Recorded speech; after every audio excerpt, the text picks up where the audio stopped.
Joe Biden holds call with Chinese leader Xi Jinping in latest effort to ease tensions over Taiwan, fentanyl, AI and election interference. Tuesday morning spoke to Xi for the first time in almost 5 months. Both leaders say they want to reduce tensions between the two nuclear nations. Biden was due to raise worries about China's support for Russia's war in Ukraine. President Joe Biden held a phone call with the Chinese leader Xi Jinping on Tuesday morning in the latest effort to drive down tensions between the world's two most powerful nations. He used the conversation to push Beijing over its support of the Russian invasion of Ukraine and to emphasize the need for peace in the Taiwan Strait, amid constant Chinese threats it is preparing to take the island by force. It was their first call since meeting in California almost 5 months ago. And it comes ahead of another potential flashpoint next month, the inauguration of Taiwan's new president. White House officials characterized the call as candid and constructive. President Biden emphasized the importance of maintaining peace and stability across the Taiwan Strait and the rule of law and freedom of navigation in the South China Sea, the White House said in its readout of the call. He raised concerns over the People's Republic of China's support for Russia's defense industrial base and its impact on European and transatlantic security, and he emphasized the United States' enduring commitment to the complete denuclearization of the Korean Peninsula. The two leaders have attempted to maintain a level of diplomatic professionalism at a time of deep mutual suspicion between their two countries.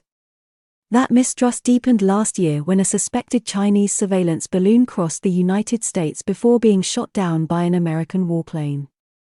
Biden also raised concerns about China's unfair trade policies and said the U.S. would continue to take action to prevent American technologies being used against its national security.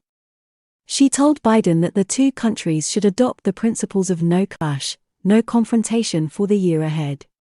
We should prioritize stability, not provoke troubles, not cross lines but maintain the overall stability of China-US relations, he said, according to China Central Television. Ahead of the call, a senior administration official told reporters that the aim was to strengthen lines of communication. Particular areas of concern include the potential for election interference. Like with any message we deliver to China or to other countries, it is one of continual reinforcement of concern, said the official. And I don't think we ever really take the Chinese at their word when they say they will or will not do something. It is about verifying, as the president says. Other topics on the agenda were counter-narcotics cooperation, to stem the flow of deadly fentanyl, military-to-military contacts, climate change, and the potential risks of artificial intelligence. The two leaders agreed to maintain regular open lines of communication to responsibly manage competition and prevent unintended conflict, said the official before the call.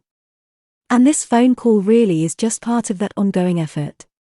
The two leaders were also expected to discuss Taiwan, ahead of the inauguration of Lai Ching-te, who has promised to safeguard its independence from Beijing.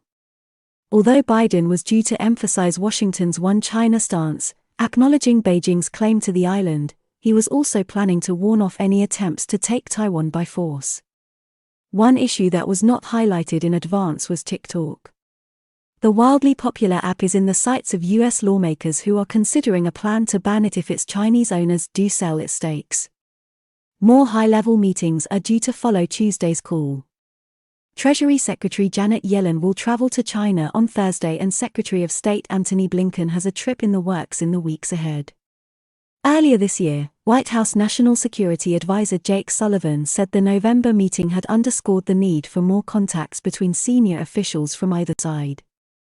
In San Francisco, the two leaders agreed to try to reduce tensions over a range of issues from Chinese military activity around Taiwan and American export controls on a range of advanced tech. Those tensions had driven relations to the lowest point in decades.